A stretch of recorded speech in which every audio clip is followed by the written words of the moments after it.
अब माननीय मंत्री आदरणीय श्री विजय कुमार चौधरी जी को पाक दुपट्टा से स्वागत करेंगे।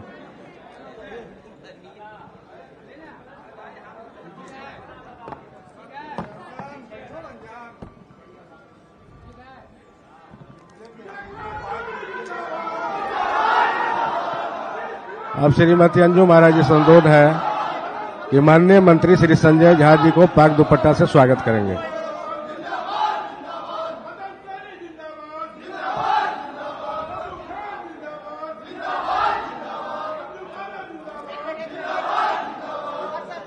अंजू महाराज जी से अनुरोध है कि महिला प्रकोष्ठ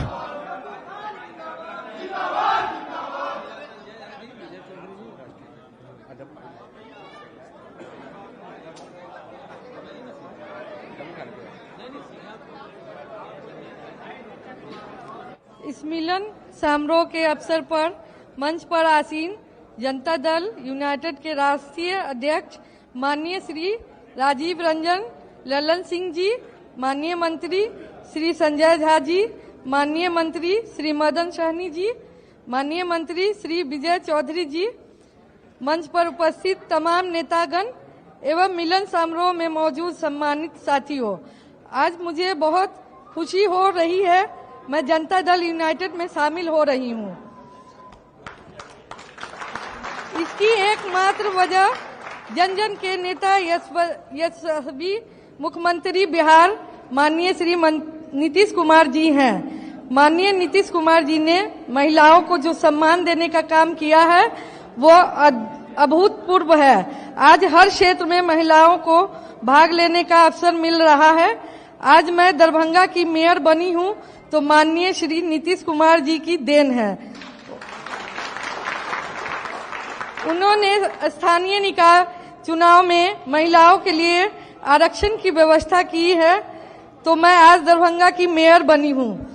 माननीय नीतीश कुमार जी समाज के हर वर्ग के लिए लगातार काम किए हैं और कर रहे हैं, चाहे पिछड़ा, अति पिछड़ा, महादलित, अल्पसंख्यक समुदाय के लोग हों, उन सभी के लिए वे काम कर रहे हैं, जिनके कारण आज बिहार विकास की पटरी पर है और देश एक मिसाल है, जिसके कारण मैं उनकी विचारधारा से प्रभावित होकर जदयू की सदस्यता ग्रहण कर रही हूं।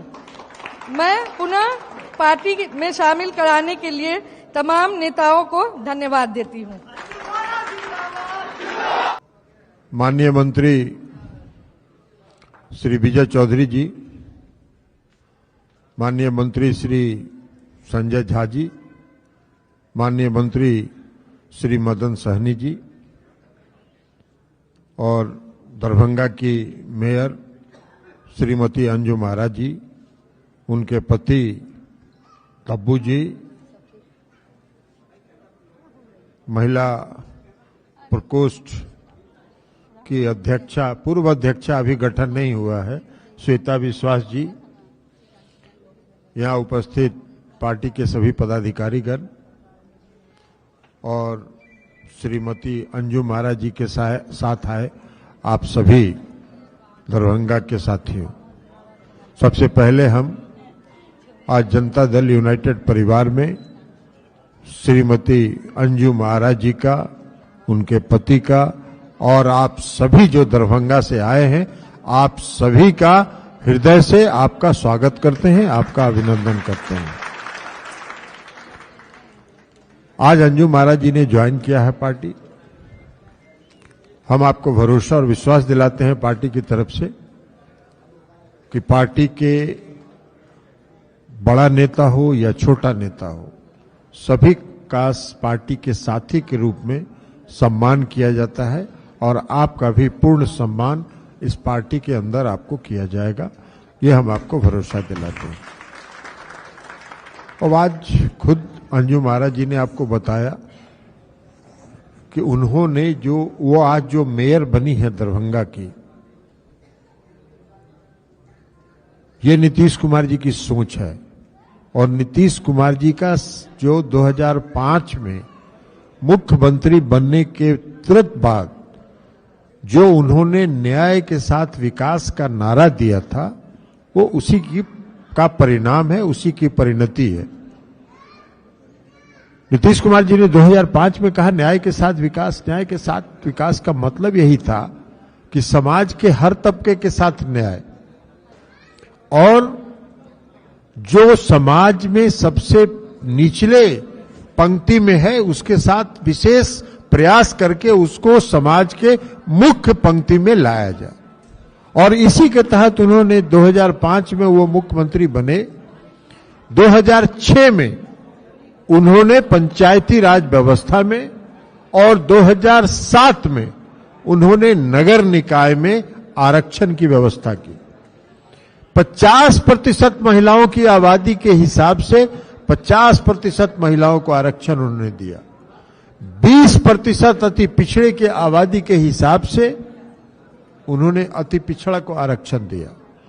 जो दलित और अनुसूचित जाति के लोगों का जो आरक्षण संविधान में व्यवस्था है, उस व्यवस्था के तहत उन्होंने उनको भी आरक्षण देने का काम किया। तो इसलिए ये न्याय के साथ विकास का नारा था। और उसके बाद अब तो उन्होंने जो व्यवस्था की इस बार के नगर निकाय के चुनाव में कि सीधे नगर निकाय का चुनाव होगा और जो मेयर हों या जो नगर परिषद के नगर पंचायत के जो भी अध्यक्ष होंगे वो सीधे जनता के द्वारा चुने जाएंगे। और उसका परिणाम है कि अंजू महाराज जी वहां से महापौर चुनी गई हैं। हम इनको महापौर चुनने जाने के लिए भी बधाई देते हैं। और ये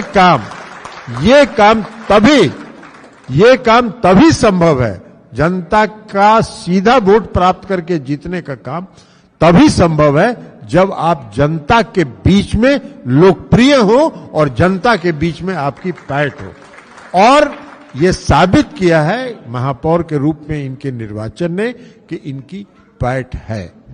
अब सारी व्यवस्था है, मुख्यमंत्री जी ने सारी व्यवस्था की है, लेकिन कुछ लोग हैं यहां।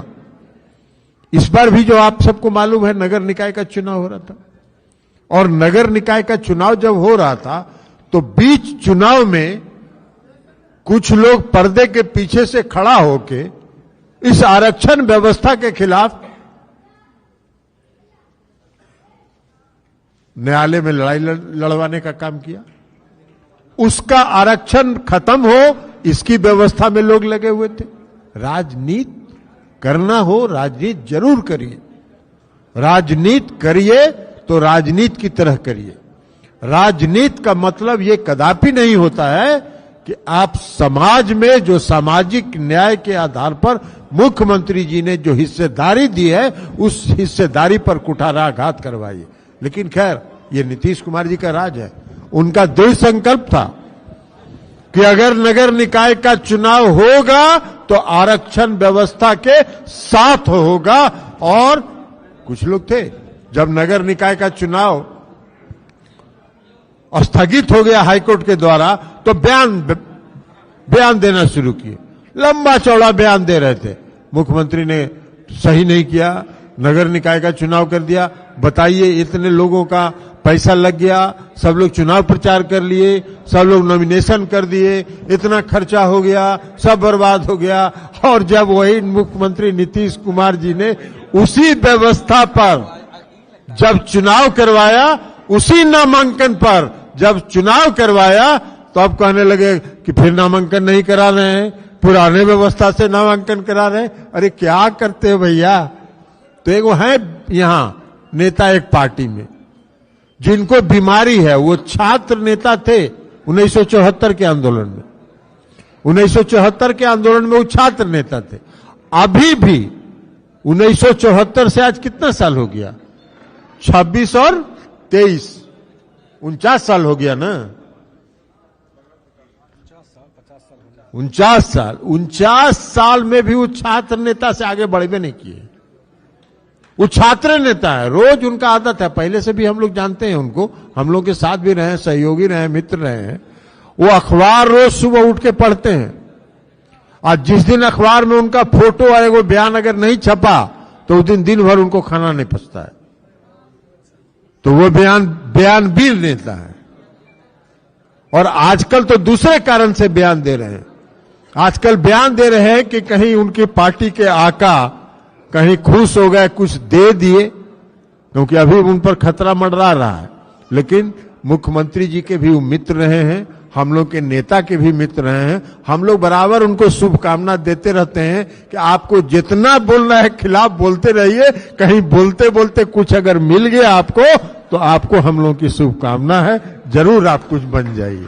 लेकिन हैं ऐसे लोग हैं, आज भी देख रहे थे, आज भी उनका या कल कोई ट्वीट देखे कि मुख्यमंत्री जी अभी जहां जा रहे हैं, बंगाल जा रहे हैं, उत्तर प्रदेश जा रहे हैं या कल महाराष्ट्र जाएंगे, तो सरकारी खर्चे पर जा रहे हैं। अरे भैया, आपको पता ही नहीं है, मुख्यमंत्री नीतीश कुमार जी राजनीतिक काम में 1 रुपया सरकार का खर्च नहीं करते हैं, 1 रुपया खर्च नहीं करते हैं। और नीतीश कुमार जी जहां भी जा रहे हैं वो पार्टी की तरफ से जा रहे हैं और पार्टी उनकी व्यवस्था कर रही है और वो यात्रा कर रहे हैं। कहां से कहां बयान, यही हम कहे ना, बयान देना है, कुछ बयान देना है, छपने के लिए बयान देना है, तो छपने के लिए बयान देना है तो देते रहिए। कहीं आपके आका खुश होकर आपको कुछ बना दे। और इनका आका का भी डवाडोल चल रहा है। अभी कर्नाटक का चुनाव हो गया, आज ही है, कर्नाटक का चुनाव हो रहा है, 13 तारीख को गिनती होगा, उनको पता चल जाएगा कि कहां जाएंगे। आज उनके कई नेता का बयान देखें अखबार में कि कर्नाटक के भारी बहुमत से जीत रहे हैं। 2015 में बिहार में चुनाव हुआ था, महागठबंधन था, उनके नेता कह रहे थे कि जिस दिन गिनती होगा उस दिन 9:30 बजे, एकदम ज्योतिष की तरह, एस्ट्रोलॉजर की तरह बयान दे रहे थे कि जिस दिन गिनती होगा 9:30 बजे मुख्यमंत्री नीतीश कुमार जी राजभवन जाएंगे, 10:30 बजे इस्तीफा सौंपेंगे, 11:30 बजे भारतीय जनता पार्टी की सरकार बिहार में बनेगी। जब गिनती में 10 बजे के बाद हो गया तो उनका पार्टी उटी दफ्तर में ताला उला लगा के गायब हो गए थे। तो वही उनके ज्योतिष हैं। कर्नाटक का चुनाव भी 3 दिन के बाद 13 तारीख को रिजल्ट आएगा, उनको पता चल जाएगा कि कितना बुरी तरह वहां भी वो हार रहे हैं। भाई, बिहार के चुनाव में 2015 में इस देश के प्रधानमंत्री ने 43 आम सभा किया और सीट आया 52 को, और अभी कर्नाटक में भी वही कर रहे हैं। कर्नाटक के गांव गांव में, गली गली में उनके सरकार, जो उनकी सरकार है भारतीय जनता पार्टी की, उसके भ्रष्टाचार की चर्चा घर घर में है। लेकिन उनका बयान तो देखिए, 6 महीने का पहले का बयान निकाल के देख लीजिए, सारे विरोधी दल जितने भ्रष्टाचारी हैं वो सब एक हो रहे हैं। और कर्नाटक में जो इनकी सरकार थी वो इस देश की सबसे भ्रष्टतम सरकार थी, सबसे भ्रष्टतम सरकार, उस पर कुछ नहीं बोल रहे हैं अब। तब उसको दबाने के लिए क्या कर रहे हैं, धार्मिक उन्माद फैला रहे हैं पूरे कर्नाटक में। पूरे कर्नाटक में चुनाव प्रचार में देख लीजिए, खाली धार्मिक प्रचार हो रहा है। गोदी मीडिया जो है, इस देश की जो गोदी मीडिया, इलेक्ट्रॉनिक मीडिया खास करके, उस पर कभी भरोसा मत करिएगा। आप लोग को भी हम कह रहे हैं, वो देखिएगा, उसमें सिनेमा उनेमा कुछ देता है मनोरंजन के लिए, वो सब देखिएगा। न्यूज यूज के चक्कर में मत पड़िएगा। वो सब सुबह से शाम तक जो धार्मिक उन्माद फैलाने का काम है, वही धार्मिक उन्माद फैलाने में उनके सहयोगी हैं, उनको सहयोग करते हैं, इस देश को समाप्त करना चाहते हैं। लेकिन कुछ असर नहीं हुआ वहां, कर्नाटक की जनता में कोई असर नहीं हुआ। तो हम गोदी मीडिया वालों को भी कहेंगे, सलाह देंगे कि भाई आप कितनों प्रचार करिएगा, कोई प्रभाव नहीं पड़ता है। 2015 के चुनाव में, जब बिहार में चुनाव हो रहा था, जिसकी चर्चा हमने की, सारे देश की मीडिया, सारा सर्वे नीतीश कुमार जी को हरा दिया था, जितना सर्वे है। और 7 बजे से कुछ वही गोदी मीडिया सुबह से प्रचार शुरू कर दिया, 8 बजे से गिनती शुरू हुआ, भारतीय जनता पार्टी आगे, भारतीय जनता पार्टी आगे। पड़ाका उड़ाका भी यहां छूट गया था भाजपा कार्यालय में। और 9 बजे के बाद जितने विश्लेषक होते हैं ना गोदी मीडिया के, जो टाई लगा के सूट उट पहन के आ जाते हैं, स्टूडियो में बैठ जाते हैं, हम लोग तो कह ही रहे थे यही होना ही था। और 9:30 बजे के बाद जब गिनती में उल्टे जब साफ हुए तो सब टाई खोल के टांग दिया और गायब हो गए, और वही गोदी मीडिया जो है उल्टा में चला गया। तो इसलिए गोदी मीडिया का एक काम ही होता है। जब मीडिया एक समय था, 1974 के आंदोलन में हम लोग रहे, मीडिया एक समय था जब लोकतंत्र का चौथा स्तंभ माना जाता था। और चौथा स्तंभ इसलिए माना जाता था कि वो निष्पक्ष था, निर्भीक था। आज लोकतंत्र का चौथा स्तंभ डगमगा गया है। आज लोकतंत्र का चौथा स्तंभ में क्रैक हो गया है। वो आजकल केंद्र की सरकार का जो एजेंडा है उस एजेंडा के में लगे हुए हैं, उसमें पूर्ण सहयोग उनको प्रदान कर रहे हैं। तो खैर प्रदान करते रहिए, कोई फर्क उससे नहीं पड़ता है। जनता कभी गोदी मीडिया को, आजकल जनता भी समझ गई है कि गोदी मीडिया का काम क्या हो रहा है, क्योंकि लोग भी तो टीवी देखता है भाई। एक चीज वह भोरे उठाइएगा, खोलिएगा टीवी और शाम तक देखते रहिएगा, तो वही चीज वह दिखा रहे हैं। तो इसलिए हम आपको कहेंगे कि इस पर कोई भरोसा मत कीजिए और पूरी मजबूती के साथ समाज में एकता कायम रखिए, समाज में सांप्रदायिक सद्भाव कायम रखिए, समाज में सामाजिक एकता कायम रखिए, सामाजिक सद्भाव कायम रखिए। बिहार को आगे बढ़ने से कोई नहीं रोक सकता है। नीतीश कुमार जी के नेतृत्व में कोई आगे नहीं बढ़ने से रोक सकता है। और इसलिए पुनः हम अंजू महाराज जी को जनता दल यू परिवार में, उनके पति और उनके सभी सहयोगियों को जनता दल यू परिवार में उनका स्वागत करते हुए हम अपनी बात समाप्त करते हैं। बहुत बहुत धन्यवाद।